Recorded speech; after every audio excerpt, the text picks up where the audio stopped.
Hey everyone, if it's your first time here, I'm Dave Hardy and I'm a chef that makes restaurant quality recipes accessible to the home cook. And today, I'm making pork bulgogi.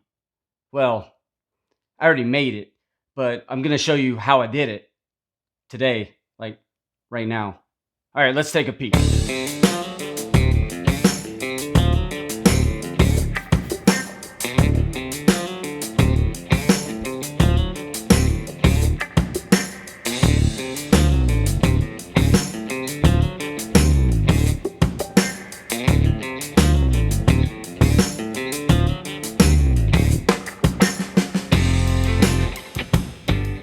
So here I have 3.5 pounds of pork shoulder.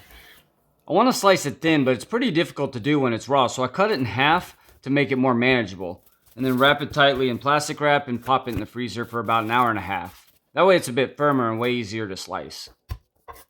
Meanwhile, we'll start with the marinade. Smash and peel 6 cloves of garlic. And then you want an equal amount of fresh ginger, so about a 1-inch piece. You can peel the skin off using a spoon, but when it's small like this, I prefer to use the back of my knife. And as I've mentioned before, I use this blade for everything. They don't call it a chef's knife for nothing. Then roughly chop it and set it aside. Alright, next I have an apple. Now Asian pear is more traditional here, but it can be hard to find and rather expensive. So a good substitute needs to be very sweet and juicy, like a Bosc pear or this Fuji apple. Peel it, core it, and roughly chop. Now you can just grate it all and mix everything together, but I like to blend it. Use whatever you got. Now this particular time I decided to go with my hand blender, but as you'll see in a moment, this jar was a poor choice. So we have the apple, ginger, and garlic along with 3/4 of a cup of brown sugar, 3/4 of a cup of soy sauce, 3/4 of a cup of mirin. Then I'll clean up my mess a little and add 1.5 tablespoons of sesame oil. Now that I'm out of room in my jar, I'll go ahead and blend it up. And the final ingredient is 3/4 of a cup of gochujang. Gochujang is a common ingredient in the Korean pantry. It's a fermented red chili paste made from chili peppers, sticky rice, malted barley, and soybeans. The levels of spiciness can vary by brand from mild to very hot, but either way, it's a little sweet and has a very rich umami flavor. Gochujang is commonly sold at Asian food marts, or you can buy it online like Amazon or something.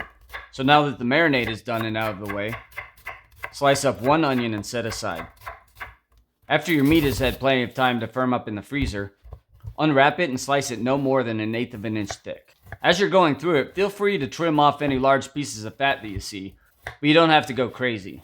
A lot of the fat is going to render off while cooking and provide a ton of flavor to your dish. And you could opt out for a leaner cut of meat like pork tenderloin if you're just not into fatty foods. Although using pork belly instead of shoulder isn't uncommon for those who really dig the high fat content. In fact, a friend of mine used to slip in a few slices of bacon to his mix, which was really nice. And once your meat is all sliced up, add it to your marinade along with your onions and mix it all up. You want to get in between all of those slices real good, so be prepared to get messy. Now to get the best flavor, it needs to marinate from anywhere from 1 hour to overnight. So if you have the time and start this the day before, you won't be disappointed. Now traditional Korean barbecue often comes with a large variety of condiments and sauces, but I'm keeping this pretty simple. So because this is so rich and fatty, I'm going to cut that down a little with some bright and fresh flavors in the form of an apple cucumber salad. Using a microplane, grate 1/2 teaspoon of garlic, which is about 1 clove, and 1/2 teaspoon of fresh ginger.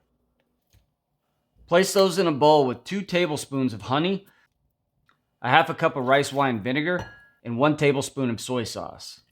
Mix that up and whisk in 2 teaspoons of sesame oil, 1 teaspoon of sesame seeds, and 1 teaspoon of gochugaru, which is a mild Korean chili flake. And if you don't have that, you can add a pinch of red pepper flakes instead.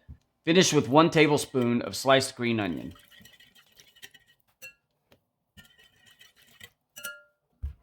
Then quarter 1 Fuji apple, or Asian pear or whatever you chose to use for your bulgogi. Remove the core and then slice it thin, leaving the skin on. Then do the same with an English cucumber. Except you're not quartering it or removing any core. I was referring more to the slicing it thin part. Then add each of those to the marinade and mix thoroughly. This salad is great with this dish because it adds texture while balancing the spiciness of the pork.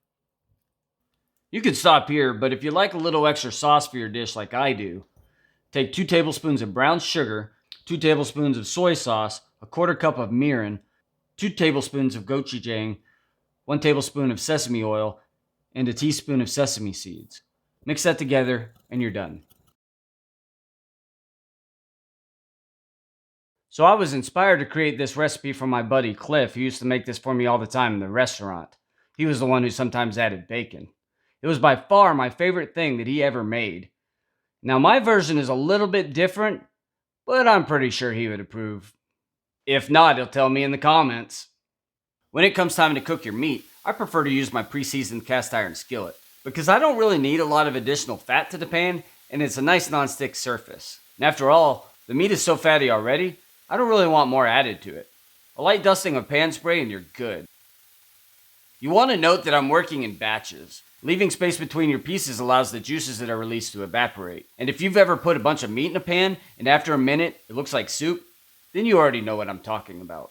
Don't be tempted to move it all around right away either. Let it get some color. And I don't really worry about straining out the marinade or patting the meat dry. If your pan is ripping hot and you're leaving plenty of space, you should be good. And the reason I didn't puree the onions with the marinade is because I want those big pieces mixed in with the meat. It adds texture as well as flavor. As the meat browns, you can flip it to get color on the other side. I also like to scrape the pan with the meat to pick up any of those cooked bits so that they don't get left behind. Then remove it from the pan and start your next batch.